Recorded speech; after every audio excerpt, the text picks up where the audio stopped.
Selamat datang di CD ke-23, hari ke-23. Bagaimana membina hubungan yang akrab dan bergairah.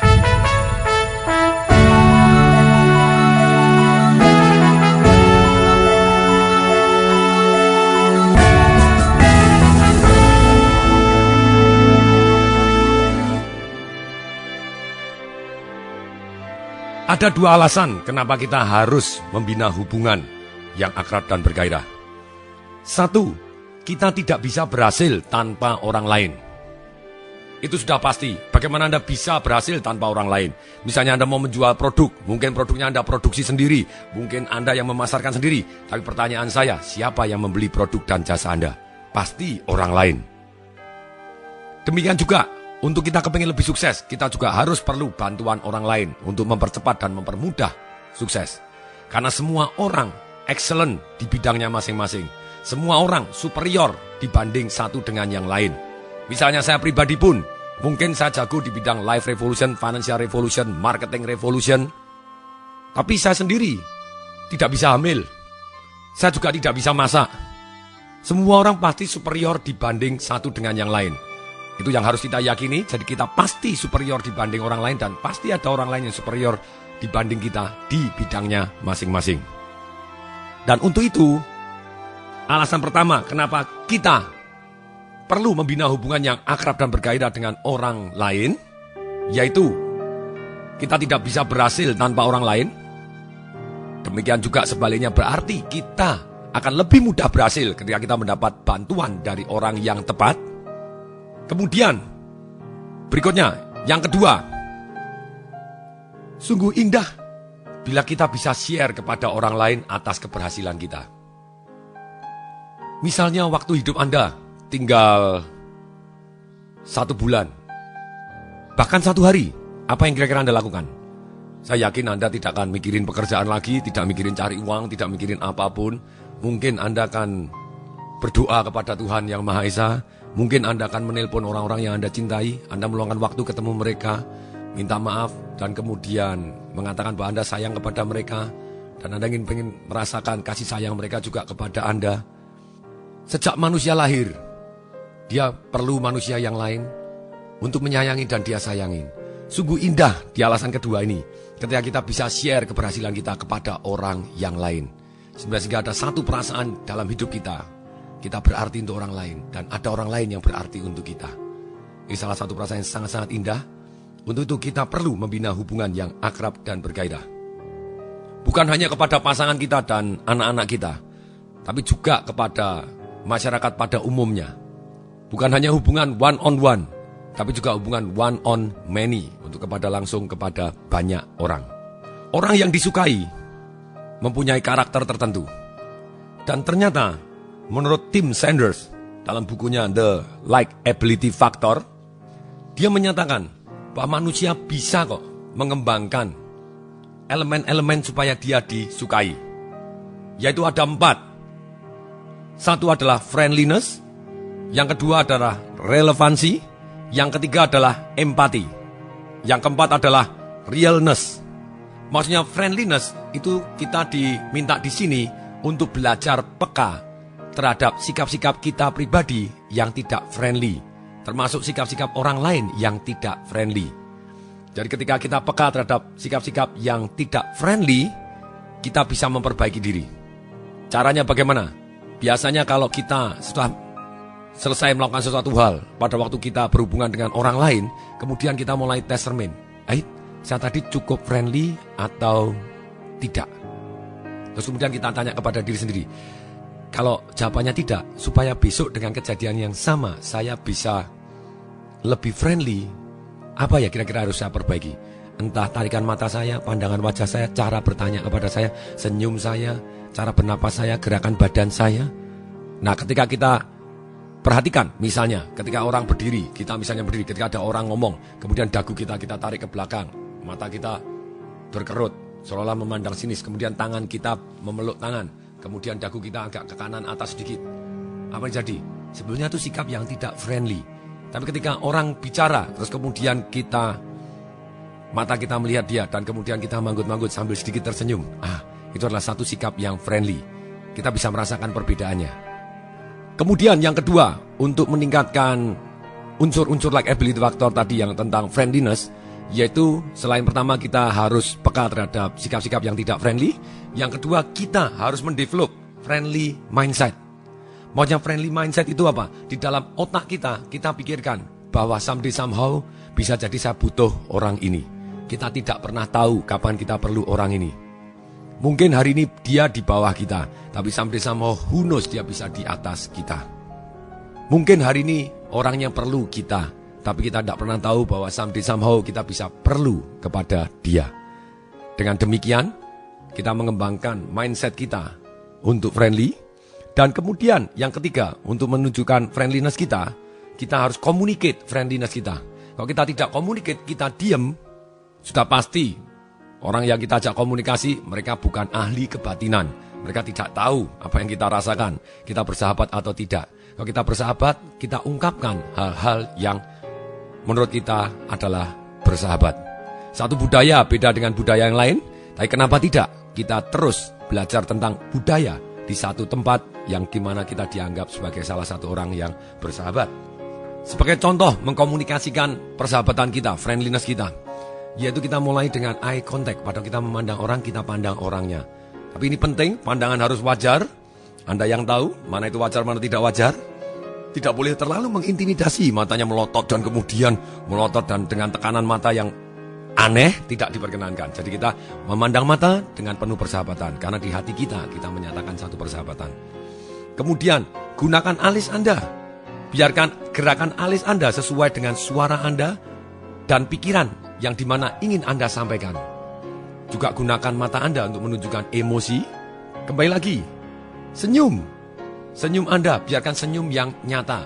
Saya tidak peduli betapa jeleknya gigi Anda. Memang alangkah baiknya kalau giginya jelek, mungkin kita bisa perbaiki di dokter gigi. Tapi gigi jelek pun tidak masalah. Senyum tetap jauh lebih bagus daripada tidak tersenyum. Kemudian, belajarlah senyum-senyum yang menarik, yang kita merasa nyaman. Kita boleh melihat foto-foto orang yang senyum sangat menarik, senyum sedikit, dan kita boleh latihan di kaca untuk melihat senyum kita sendiri. Kemudian, lihat di koleksi foto Anda. Lihat sendiri foto di mana Anda senyumnya yang paling menarik untuk diri Anda. Mungkin foto pada waktu kecil, mungkin sudah besar, atau yang baru saja, silakan. Semua orang punya senyum pemenang, atau senyum 10.000 megawatt istilahnya. Tom Cruise dianggap 10.000 megawatt. Kenapa tidak kita belajar senyum ala Tom Cruise? Kalau perempuan, kenapa tidak kita belajar senyum ala Meg Ryan atau ala siapapun yang menurut Anda senyumnya menyejukkan hati? Silakan. Dan kombinasikan ekspresi mata dengan senyum 10.000 megawatt Anda. Senyum kepada sebanyak mungkin orang. Setiap waktu Anda kepingin senyum, senyum saja. Senyum dengan penuh percaya diri. Dan pada waktu menyapa orang lain, please ditambahin senyum. Itu akan jauh lebih bersahabat, kita menunjukkan persahabatan kita. Kemudian pada waktu berdiri, kepala Anda harus tegak. Ini adalah jadi kita hangat, tidak boleh mundur. Kemudian seolah memandang sini, tidak boleh menunduk, kelihatan tidak percaya diri. Kepala harus tegak memandang mereka. Dan maintain postur Anda yang tegak. Kemudian Anda kelihatan sangat-sangat terbuka. Maksudnya sangat-sangat terbuka begini, pada waktu Anda mengkomunikasikan friendliness, Anda tidak bisa langsung tangannya Anda ditutup, kecuali Anda kedinginan sekali begitu ya. Tapi kita harus lebih baik kita buka. Dengan kita display openness, orang jauh lebih mudah berkomunikasi dengan kita dan mereka merasa akrab dengan kita. Kemudian, yang tidak diperkenankan, Anda terus berketuk-ketuk, kakinya cetok, kemudian atau tangannya tok, ketika orang ngomong dan kesannya tidak sabar, itu tidak boleh dilakukan. Kemudian juga silakan memberikan suara. Kalau Anda berkomunikasi dengan orang lain seringkali merasa tercekam kalau Anda diam. Karena diam itu bisa dikesankan bahwa Anda tidak bersahabat. Tapi boleh nggak menggunakan diam dalam komunikasi? Boleh. Ketika Anda misalnya tidak setuju terhadap sesuatu hal, Anda boleh diam terlebih dahulu. Tapi dalam hal ini kita pelajarannya bukan untuk melakukan negosiasi atau melakukan apa, tapi kita pelajaran hari ini adalah bagaimana kita bisa akrab dan membina hubungan yang bergairah. Kemudian rekam suara Anda, dengarkan di kaset, kita akan belajar. Kemudian belajar dari orang-orang yang mempunyai suara yang sangat-sangat bersahabat seperti apa. Dan yang perlu dihindari adalah nada Anda. Tidak diperkenankan nada naik sangat-sangat tinggi. Kemudian kita mulai harus peka. Kapan nada kita mulai tidak bersahabat? Kapan nada kita menunjukkan kita mulai marah? Dengan kita peka, kita bisa memperbaiki. Kemudian juga di dalam kita ngomong, kita harus menunjukkan di ekspresi suara kita bahwa kita percaya, kita suka kepada dia. Di dalam hati kita ngomong, I like you, I trust you, I believe in myself. Saya suka Anda, saya percaya kepada Anda, saya percaya terhadap diri saya sendiri. Sehingga kita, orang yang kita ajak omong merasa kita hangat dan akrab. Berikutnya, gunakan kata-kata yang hangat. Kata-kata yang hangat, kalau kita membangun kehangatan yang diajarkan oleh Anthony Robbins juga para pakar neurolinguistic programming, bahwa orang cenderung suka kepada orang yang mirip. Ketika gerakannya kita agak mirip dengan dia, tapi Anda tidak bisa kalau misalnya dia lagi ude-ude-upil, kemudian Anda ikut-ikut ude-upil langsung gitu ya. Nanti dikira mimikri. No, kalau misalnya dia lagi ude-ude-upil pun, kita selisih 10 detik, kemudian kita gosok hidung kita. Dia membetulkan kacamata, kalau kita tidak pakai kacamata, selisih 10 detik, kita setengah agak memegang mata kita, itu sedikit banyak mirip. Nah kalau gerakannya mirip, napas kita ikutin napasnya dia. Kemudian intonasinya, kecepatan suara kita mirip dengan kecepatan suara mereka. Orang akan merasa jauh lebih akrab, lebih nyaman dengan kita. Kemungkinan mereka membantu kita jauh lebih besar dibanding kita bertolak belakang. Kemudian berikutnya juga kata-kata yang digunakan. Perhatikan kata-kata Anda dan perhatikan kata-kata mereka. Kalau kita gunakan kata-kata mirip dengan mereka, misalnya kita tanya, Pak, boleh tahu Pak kira-kira barang apa yang Bapak inginkan? Oh, saya kepengen barang yang hebat. Kita tidak bisa, oh Pak ini barangnya fantastik. Dia tidak bisa masuk ke dalam otaknya. Kalau dia bilang hebat, oh saya tangkap Kak, Anda mengulangin aja. Itu sudah menunjukkan salah satu yang bersikap friendly. Saya tangkap Pak, berarti Bapak ingin barang yang hebat. Persis kita ngomong dengan katanya mereka, kita ulangin nadanya sama, itu mereka, oh ya berarti Anda mengerti saya. Nah ini penting sekali. Kemudian ada kata-kata yang menunjukkan bahwa kita ingin membantu. Ini saya terus masih belajar. Sekali lagi, semua yang di sini kita terus doakan, terus sama-sama belajar untuk bisa meningkatkan diri. Saya doakan Anda untuk meningkatkan diri dan mencapai yang Anda inginkan. Doakan saya supaya saya terus konsisten, walaupun tidak konsisten pun tetap akhirnya konsisten. Karena orang yang tidak konsisten tapi terus maju terus, berarti dia sebetulnya konsisten, tidak konsisten. Itu baik karena dia terus mengarah ke maju. Doakan saya juga konsisten juga, walaupun tidak konsisten pun silakan doakan sampai akhirnya saya bisa terus maju untuk mencapai apapun yang saya inginkan. Yang baik untuk saya, baik untuk orang banyak, dan baik untuk Tuhan. Demikian juga Anda. Ini kata-kata yang penuh persahabatan. Bagaimana saya bisa membantu? Apa yang bisa saya bantu? Dengan senang hati. Absolutely. Sip. Dahsyat. Mantap. Dan perhatikan, kira-kira kata-kata apa yang tidak friendly? Silakan. Gue, pergi sana. Saya tidak bisa. Saya tidak bakal pernah. Kata-kata yang seperti itu, silakan. Saya benci, saya tidak suka. Nah, ini repot. Ngomong seperti itu sudah pasti menunjukkan ketidakbersahabatan. Kita ngomong, please, tolong, silakan. Maukah Anda membantu? Misalnya begitu. Permisi. Nah, itu adalah salah satu kata-kata yang mendadak orang menjadi lebih akrab dan lebih hangat. Kemudian, diteliti oleh tim Sanders juga, bahwa orang yang punya relevansi, maksudnya relevansi itu apa? Bahwa kita ada ketergantungan, ada kepentingan dengan orang tadi, kita akan merasa jauh lebih akrab.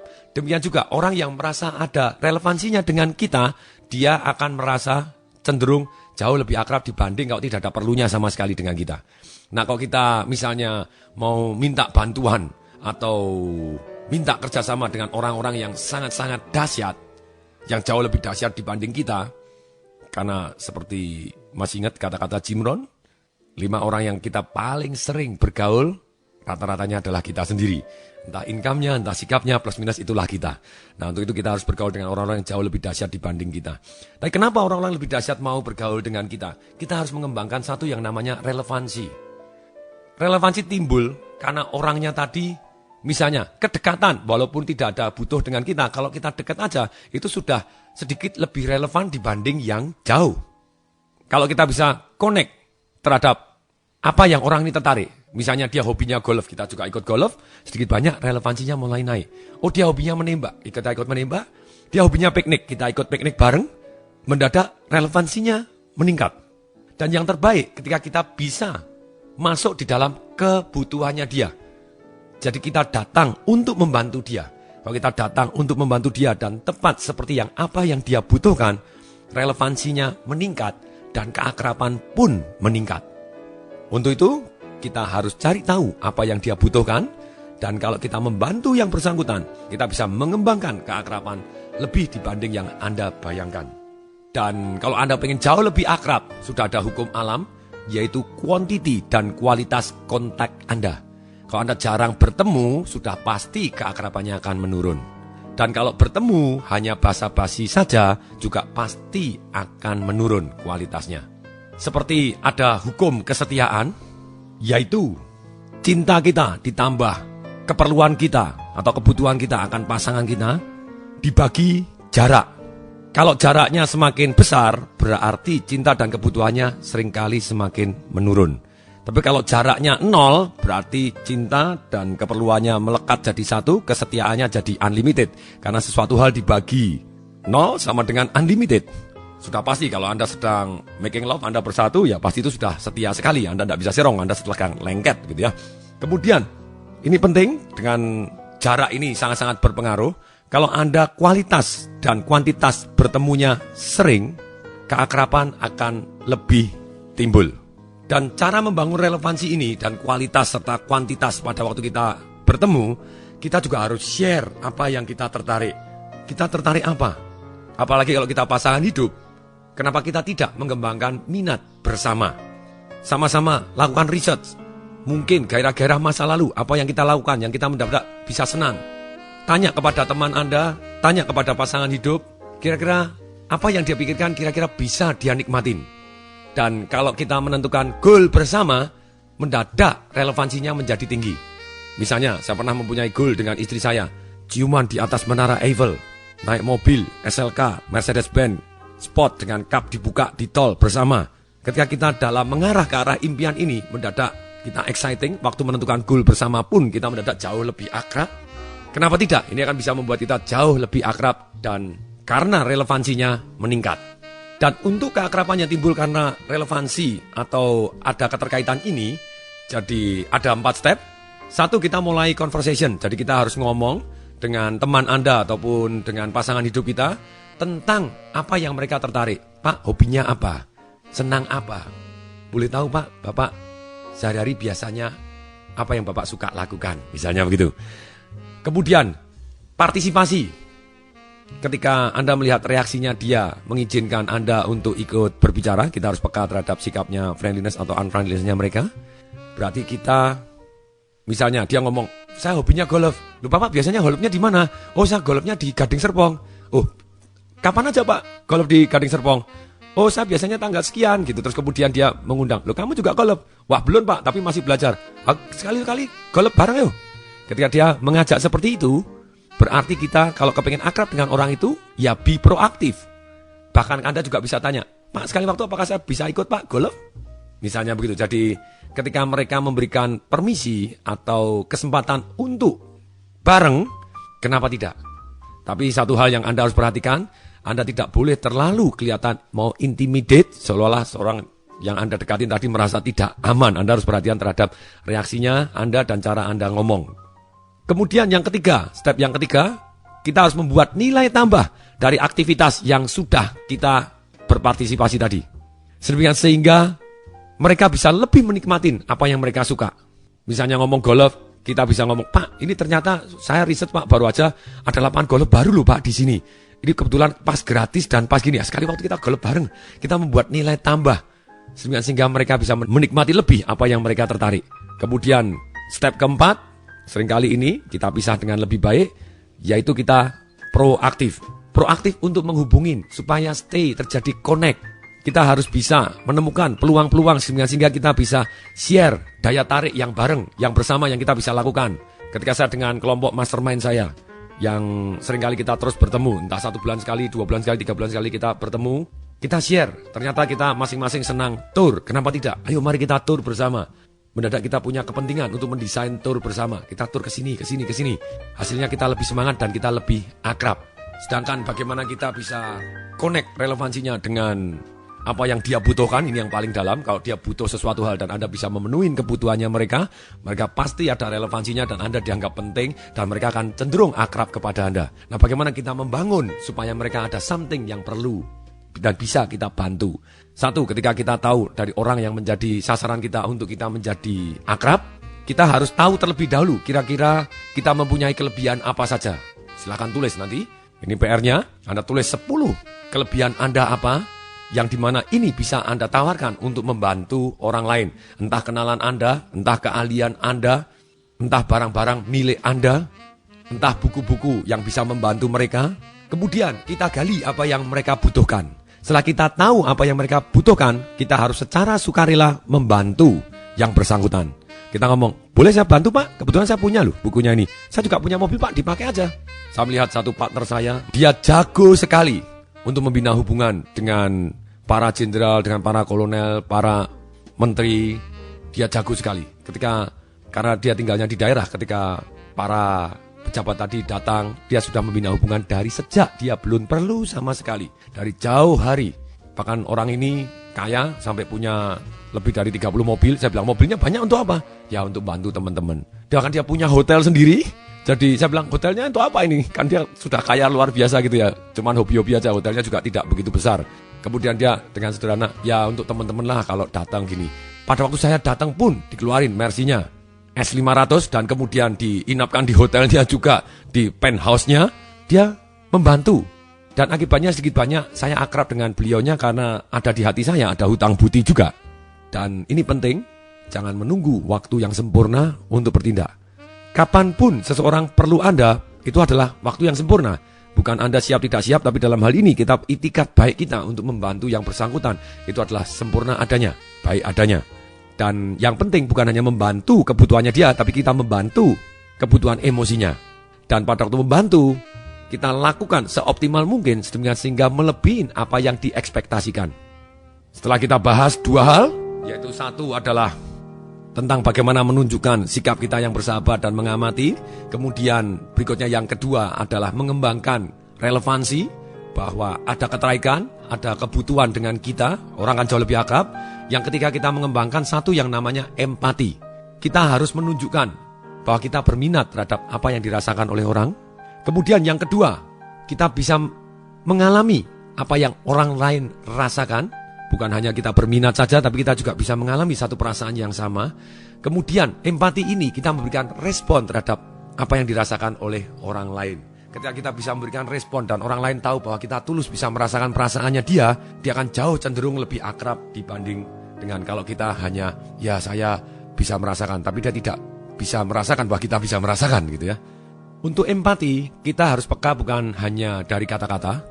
Sampai hari ini saya juga terus masih belajar apa yang dirasakan oleh orang yang seringkali tidak diucapkan tapi diekspresikan melalui wajah, gerakan atau bahunya dia, tarikan matanya, tarikan bibirnya, dan kita mulai peka apa sih yang dirasakan dia. Dan kalau kita berlatih di exercise, itu di Sales Magic saya ajarkan training di mana kita bisa merasakan bahkan menebak perasaan atau yang lebih dalam lagi menebak apa yang dipikirkan orang lain tanpa harus berkomunikasi, hanya dengan menirukan ekspresinya saja. Dengan menirukan ekspresi, kita bisa merasakan, dia sedang merasakan ini, dia sedang berpikir ini. Bahkan lebih dalam lagi, ada 20% kita bisa menebak sedang membayangkan apa, melihat apa. Itu sangat-sangat menarik, sangat-sangat menarik gitu ya. Saya sendiri praktek dan seringkali hasilnya sangat-sangat mengejutkan. Dan pada waktu ngomong, boleh kok kita menggali secara lebih detail. Anda boleh tanya lebih detail. Dan kemudian kita berusaha menempatkan diri, kalau saya jadi dia gimana ya? Mungkin perasaannya seperti ini. Ini adalah bisa membuat orang tahu bahwa kita tulus bisa merasakan perasaannya dia. Kemudian kita juga harus respon tadi. Pada waktu respon, Anda juga share perasaan Anda. Ketika orang share perasaan dengan perasaan, dia akan jauh lebih akrab. Dan yang terakhir, yang keempat adalah realness. Ini yang nyata. Percuma semuanya kalau Anda tidak bisa dipercaya. Maksudnya realness ini apa? Anda benar-benar be true to yourself. Maksudnya be true to yourself, Anda menunjukkan itu siapa Anda sesungguhnya.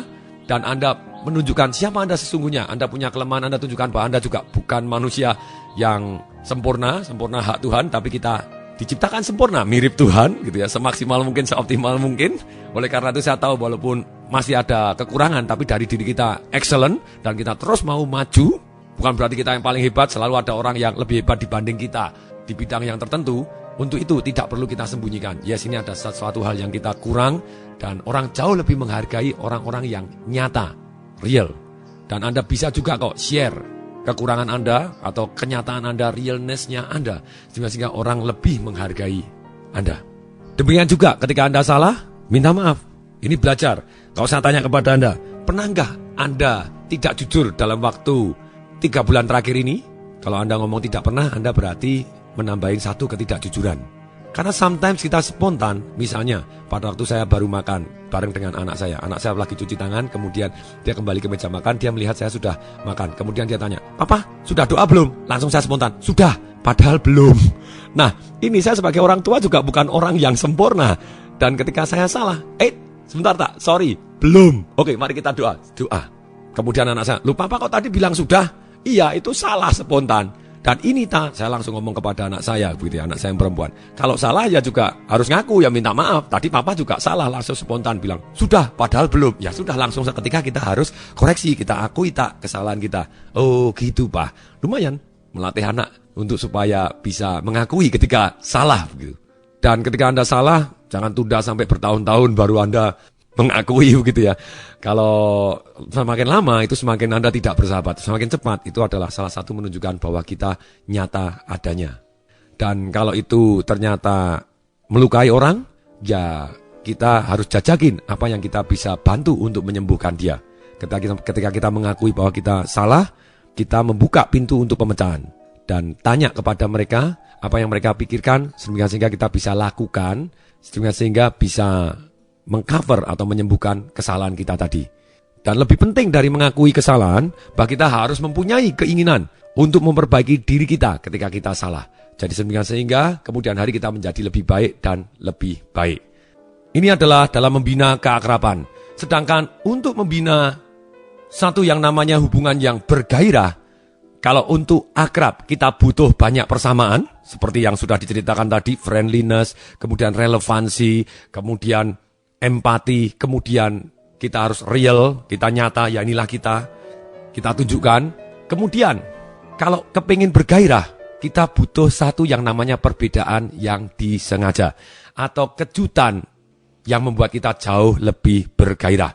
Jadi walaupun jarak tadi misalnya dengan sengaja kita atur, itu bisa menimbulkan kita jauh lebih bergairah dalam waktu berhubungan. Lama ya tidak ketemu, kalau itu dengan sengaja. Tapi kalau terus tidak ketemu, sudah pasti kesetiaannya akan jauh menurun. Nah, kalau bertemu terus, mau tidak mau kita akan setia. Tapi setia belum tentu bergairah. Karena manusia tanpa sadar, ada 6 kebutuhan manusia. 1, nyari kepastian. Dan 6 kebutuhan manusia yang ini dibahas oleh Anthony Robbins dengan sangat-sangat panjang lebar. Di seminar Sales Magic saya juga bahas dengan sangat-sangat lebar, panjang lebar. Manusia butuh 1, merasa kepastian. Nah, kalau kita pasti terus, apa yang jadi? Kita sebenarnya butuh yang kedua, kita butuh ketidakpastian. Yang membuat kita bergairah, sebetulnya ada sedikit 1 unsur ketidakpastian. Ketidakpastian yang positif. Anda butuh variasi, Anda butuh kejutan yang diinginkan. Nah, kita harus meng-create sometimes kejutan-kejutan yang benar-benar membuat orang lain, thank you, terima kasih. Ini perlu kreativitas, dan kreativitas pun tidak perlu orisinil. Anda bisa baca, Anda bisa lihat orang lain. Kemudian manusia juga butuh signifikan, butuh unggul. Nah, kalau kita membina hubungan, ya kadang kita buat dia unggul, kadang kita buat diri kita unggul, jadi sedikit ada ketidakpastian juga. Kemudian yang keempat, kita butuh 1 yang namanya kesamaan tadi. Bahwa kita butuh sama, kita butuh relationship, kita butuh love, kita butuh connection. Yang kelima, manusia butuh 1 yang namanya menjadi lebih baik, perasaan lebih baik. Kemudian yang keenam, kepingin mempunyai perasaan berarti.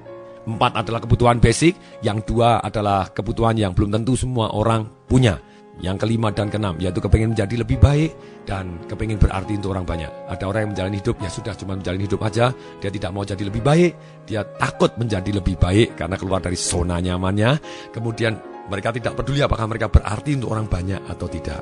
Nah, kalau kita bisa menginjak ke kebutuhan yang kelima, kita menjadi lebih baik dan berarti orang banyak, hidup kita akan jauh lebih bermanfaat. Dan dari 6 kebutuhan ini, setiap manusia punya keinginan sendiri-sendiri. Mana yang menjadi prioritasnya dia? Kalau orang, kita tanya aja, dari 6 ini mana yang menjadi prioritas Anda? Kalau misalnya, kalau kita tanya, apa sih yang paling kamu butuhkan? Kalau kita memenuhi 2 dari top yang dia butuhkan, itu akan jauh membuat dia merasa butuh kepada kita. Misalnya, ada orang, bagi saya nomor 1 adalah uang. Oke, uang untuk apa? Supaya saya merasa tenang. Berarti nomor 1 kebutuhannya dia adalah kenyamanan dan kepastian. Kemudian ada juga orang yang ngomong, nomor 1 Anda apa? Uang. Uang itu apa? Saya bisa keluar negeri, jalan-jalan, lihat hal baru. Berarti dia kebutuhannya nomor 1 adalah variasi atau ketidakpastian. Saya butuh uang.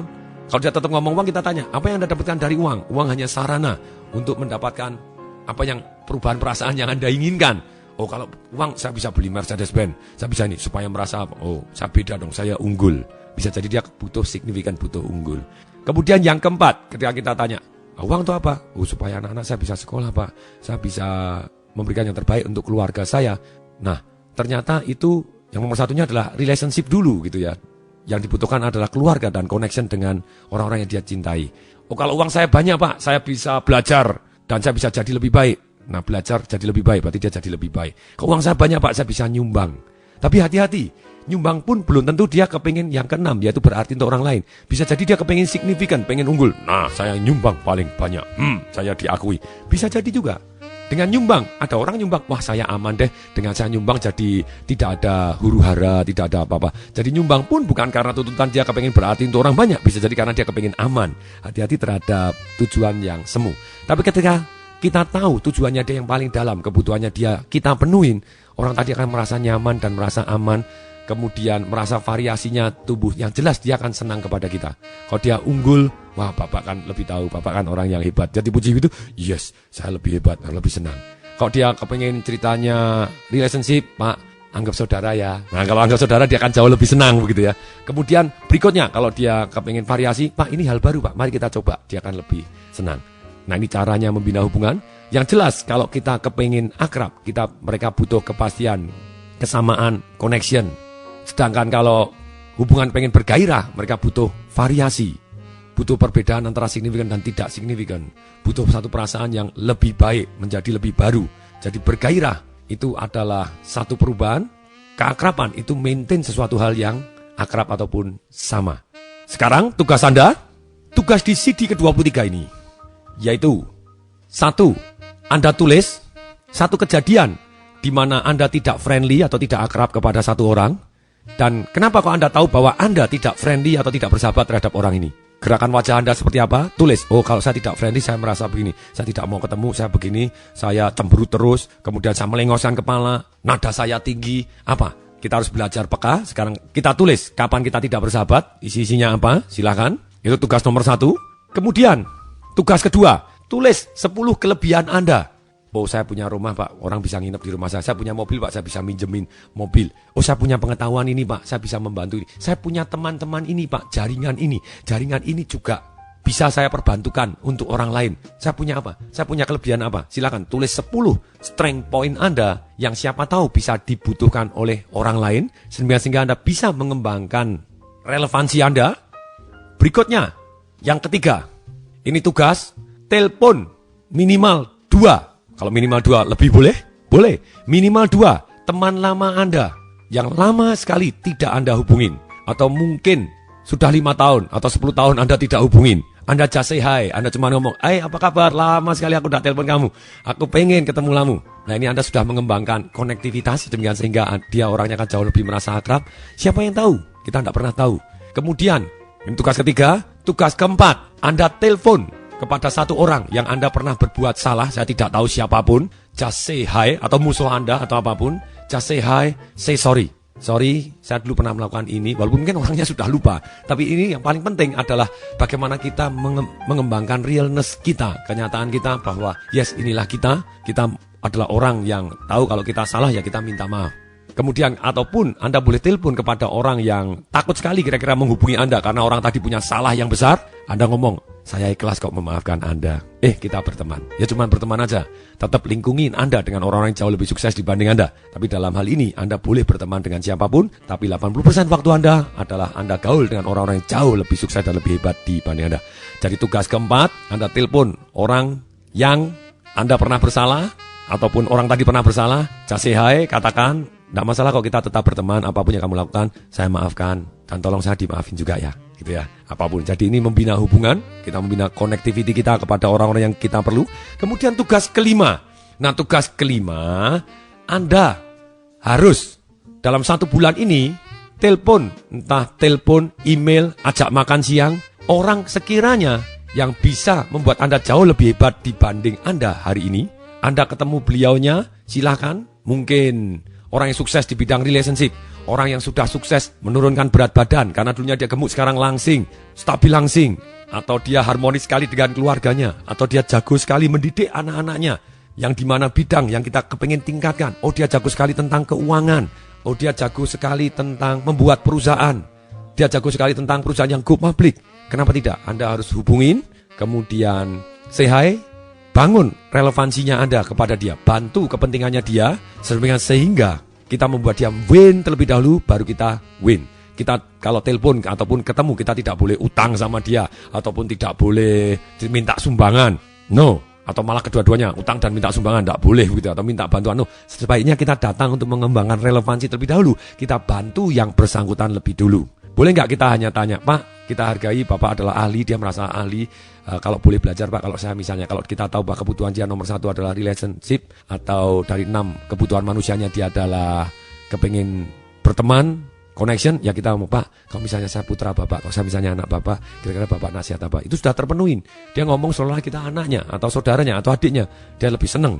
Kenapa tidak? Kalau dia signifikan, ya kita bilang, Bapak, saya tahu Bapak adalah orang yang paling hebat di sini. Boleh saya belajar, Pak? Walaupun belajar pun, dia sudah merasa, ketika ngajarin Anda, sudah merasa kebutuhannya dia signifikan, terpenuhin. Jadi kita membantu dia merasa unggul. Kenapa tidak? Kalau dia butuhnya variasi, Pak, sekali waktu, Pak, variasi, Pak, apa, segala macam ngajarin saya, boleh. Saya juga mau belajar kok, nanti Bapak saya. Tapi kita semaksimal mungkin, bagaimana membuat dia menang. Misalnya kita mau ketemu, dia susah ketemu, kita bisa menggunakan supaya dia menang. Caranya bagaimana? Ini, misalnya kita kepengen ketemu dengan satu orang yang tokoh si A, si B juga tokoh besar. Kita caranya datang gini, Pak A, kalau sewaktu-waktu Bapak diajak makan dengan Bapak B, kira-kira Bapak mau? Mereka sama-sama besar, berarti bersimilar juga mereka mau. Oh boleh. Nah kita tanya, enaknya Rabu atau Sabtu Pak? Nanti saya setkan. Oh saya cek dulu. Oh misalnya, oh ya Sabtu ini saya kosong. Oke Pak, saya setkan. Kita datang kepada Pak B. Pak B, kalau sekali waktu diajak makan oleh Pak A Pak, kita makan bareng dengan Pak A, bisa Pak? Oh boleh. Pak A-nya siap Sabtu Pak. Bapak bisa Sabtu? Nanti kita akan arrange. Oh bisa, kalau bisa langsung goal, kalau tidak bisa kita setkan waktu. Kemudian pada waktu makan, kita makan dia gajah, A gajah, B gajah, dan kita calon gajah. Atau bahkan bisa jadi kita sudah jadi gajah karena bergaul dengan para gajah. Ini jadi caranya, kemungkinan Anda ditolak jadi lebih kecil, kita membawa benefit. Jadi bukan hanya meeting kita, tapi meeting dengan orang yang besar juga lainnya. Jadi lakukan 5 tugas ini, pasti bermanfaat. Sampai ketemu di CD yang terakhir. Sebetulnya bukan yang terakhir, yang paling awal untuk memulai hidup Anda, yaitu CD ke-24. Pasti bermanfaat. Saya Tung Desembaringin mengucapkan salam dahsyat.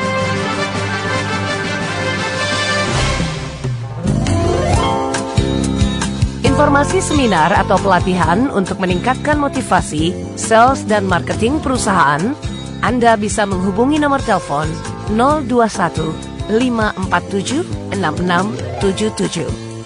021 547 6677. 021 547 6677. Atau klik di www.dahsyat.com.